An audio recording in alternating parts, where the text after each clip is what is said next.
صدیق ملک صاحب بہت مبارک ہو آپ کو. آپ نے پتہ نہیں کتنی راتیں جاگ جاگ کے, کل تو آپ لوگ بڑے سیٹسفائیڈ ہوں گے کہ یار وہ ختم تو ہوا نا, کہ ہر 15 منٹ آپ کو بلا لیا جاتا تھا پھر واپس بلانے کے.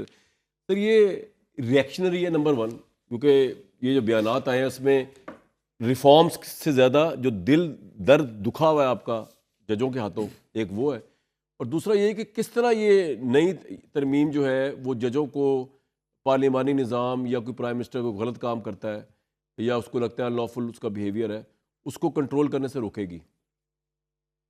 آپ نے 2-3 چیزوں کا ذکر کیا جی. ایک تو آپ نے ذکر کیا کہ انڈیپینڈنٹ جوڈیشری جو تھی اس کا خاتمہ ہو گیا. کرٹیسزم یہ ہے اس پہ, یہی کہہ رہا ہوں. اور میں سوچتا رہا کہ وہ انڈیپینڈنٹ جوڈیشری جس نے مولوی تمیز الدین کے کیس کا فیصلہ کیا, وہ انڈیپینڈنٹ جوڈیشری جس نے بھٹو صاحب کو پھانسی لگایا, وہ انڈیپینڈنٹ جوڈیشری جس نے چیف جسٹس نے سپریم کورٹ کے ایک جج کو مقرر کیا. یعنی ہمارے ہوتا یہ کہ ہماری سپریم کورٹ آخری ریکورس ہے, اس کے بعد جو بھی سزا ہے وہ حتمی ہے. مانیٹرنگ جج جی, مانیٹرنگ جج تو بنایا انہوں نے یہ کہا کہ ہم ایک جج کو مقرر کر رہے ہیں کہ نیچے والی عدالت سے سزا کروائے, سپروائز کرے. جو سپروائز کر رہا ہے وہ کس طرح اس کی اپیل کا فیصلہ سنے گا؟ تو وہ انڈیپینڈنٹ جوڈیشری جس نے بیٹے سے تنخواہ نہ لینے کے اوپر نواز شریف کو ڈسکوالیفائی کر دیا, ٹھیک ہے, وہ انڈیپینڈنٹ جوڈیشری جس کے اوپر خود آپ کے آئینی ماہرین جو فیصلہ ہوا پنجاب حکومت میں فلور کراسنگ کے اوپر یا ووٹ ڈالنے پہ, جس میں خود آپ کے آئینی ماہرین آپ کے پروگرامز میں آ کے کہتے رہے کہ یہ تو آئین کو لکھا گیا ہے, آئین کو انٹرپریٹ نہیں کیا گیا. تو یہ کون سی انڈیپینڈنٹ جوڈیشری آپ کہہ رہے تھے؟ وہ انڈیپینڈنٹ جوڈیشری جو لکھتی ہے کہ behind all wealth is a crime, یا وہ ذکر کرتی ہے گاڈ فادر کا وغیرہ وغیرہ. تو مجھے تو اگر یہ تمام جوڈیشری, پہلے تو ذرا ایک ایک کر کے بات ہی کریں گے تو جی, تو وہ والی انڈیپینڈنٹ جوڈیشری تو واقعی میرے خیال میں اس کی انڈیپینڈنس کی تو بے شمار مثالیں ہیں, جن کو خود جوڈیشری جو ہے وہ ایک پریسیڈنٹ بیس سسٹم کے اندر خود اپنے فیصلوں کو استعمال نہیں کرتی. ٹھیک ہے, وہ انڈیپینڈنٹ جوڈیشری جس میں ایک نیب کا فیصلہ دوسرے سے نہیں ملتا, ایک بینچ مل جائے, ایک فیصلہ کرتا ہے, تھوڑی دیر میں ایک اور چیف جسٹس آگے ایک اور بینچ بناتے ہیں, وہ بالکل اس کا مختلف فیصلہ کر دیتا ہے. بہت اچھا ہے. پھر آپ نے کچھ دل دکھنے کی بات کی, آپ نے ذکر کیا میاں نواز شریف صاحب کا, وہ شعر بھی سنایا آپ نے. تو بہت سے معزز جج تھے جو ایک بینچ میں بیٹھے ہوئے تھے, ان میں سے کسی کا دل دکھا تو اس نے کہا کہ عدالت کو ون مین شو نہیں ہونا چاہیے. اچھا, اور کوئی دل دکھا ہوگا تو انہوں نے کہا کہ court should not be an imperial court. ٹھیک ہے, تو کسی اور کا پھر دل دکھا ہوگا جس پہ انہوں نے کہا کہ ججوں کو جبہ پہنے ہوئے سیاستدار نہیں دکھنا چاہیے.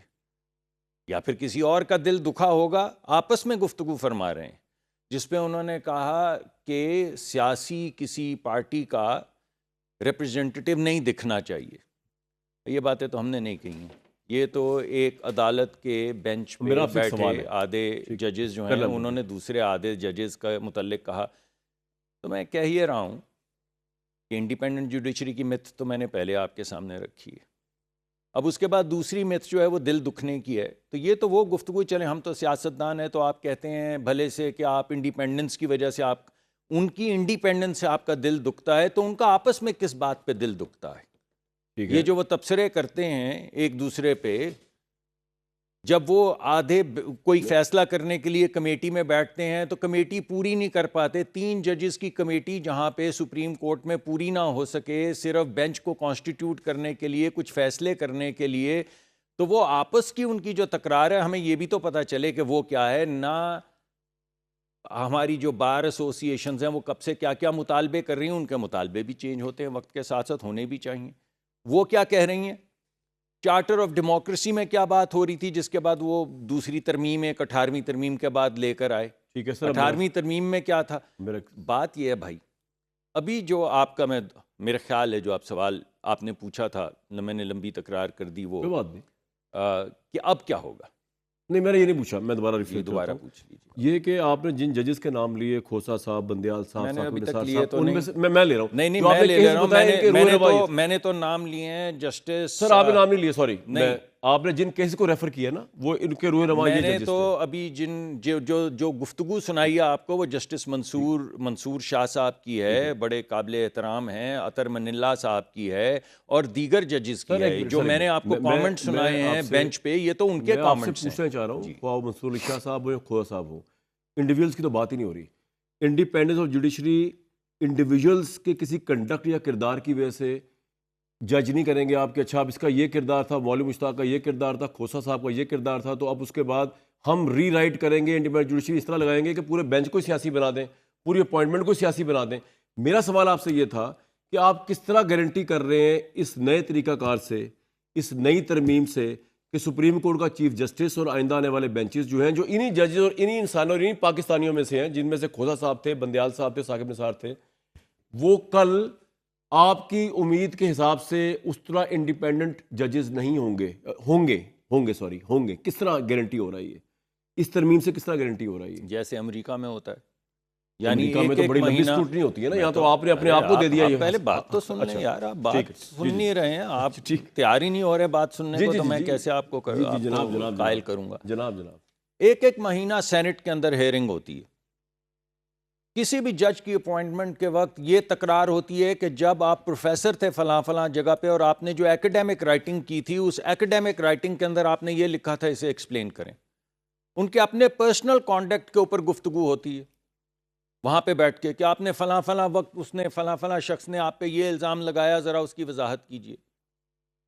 یعنی آپ کے جو فیصلے ہوتے ہیں ان فیصلوں کے اوپر تکرار ہوتی ہے, اور وہ کہتے ہیں کہ آپ نے فلاں فیصلہ کیا تھا, اس سے تو یہ. لیکن اب آپ اس پہ یہ کریں گے, یہ جو تو اور میں پوچھ رہا ہوں, اچھا اس میں اس طرح ڈسکشن ہوگا. تو سن لیں بات. نہیں میں تو پوچھ رہا ہوں کہ آپ نے سوال پوچھا کیسے ہوگا, میں نے آپ کو بتایا ایسے ہوگا. اچھا اب اسکروٹنی اس طرح ہوا کرے گی. اسکروٹنی ہوگی. اچھا اب اس اسکروٹنی کے اندر بھی, کیونکہ ہماری ایک پولرائزڈ سوسائٹی ہے, جی وہاں پہ بھی تو سینٹ کمیٹی ہوتی ہے, یہاں پہ بھی ایک صرف سینٹ کی کمیٹی بنائی جا سکتی تھی, لیکن آپ نے دو بنا دی ہیں. لیکن پہلے ذرا ایک پہ بات کر لیتے ہیں. اس میں جناب 4 ججز ہیں. جی اس میں 4 ممبران ہیں پارلیمان کے, جن میں سے 2 ہوں گے ٹریجری بینچ کے, چلیں آپ مان لیں وہ حکومت کے ساتھ ہوں گے, 2 ہوں گے اپوزیشن کے. یعنی اگر اس وقت کوئی 2 ادر اپوائنٹیز ہوں گے تو وہ پی ٹی آئی کے ممبران ہوں گے. اس کے علاوہ صاحب 1 بار کے ممبر ہوں گے, اور 4 سپریم کورٹ کے جج ہوں گے. 4 جج, 2 اپوزیشن 6, 1 جو بار سے آئیں گے 7. دوسری طرف سے 2 ہوں گے ممبران آپ کے, یعنی ٹریجری کے ہمارے, جس کو آپ کہہ رہے ہیں کہ یہ تو حکومت کے ایجنٹ ہیں صرف. 1 لا منسٹر اور 1 اٹارنی جنرل, 2 یہ ہو گئے. 1 مائنورٹیز یا خواتین میں سے کوئی 1 ممبر وہاں سے ہوگا, اور 1 ٹیکنوکریٹ ہو گیا. یہ سارے بھی گن لیں تو یہ 7 ہی بنتے ہیں. یعنی ہم نے وہاں پہ دونوں پارٹیز کے برابر تقریباً ووٹ کر کے ان کو کہا کہ آپ سارے بیٹھ جائیں اور آپ یہ گفتگو فرما دیں, اور اس کے بعد فیصلہ کر لیں. اگر سارے یہ سمجھتے ہیں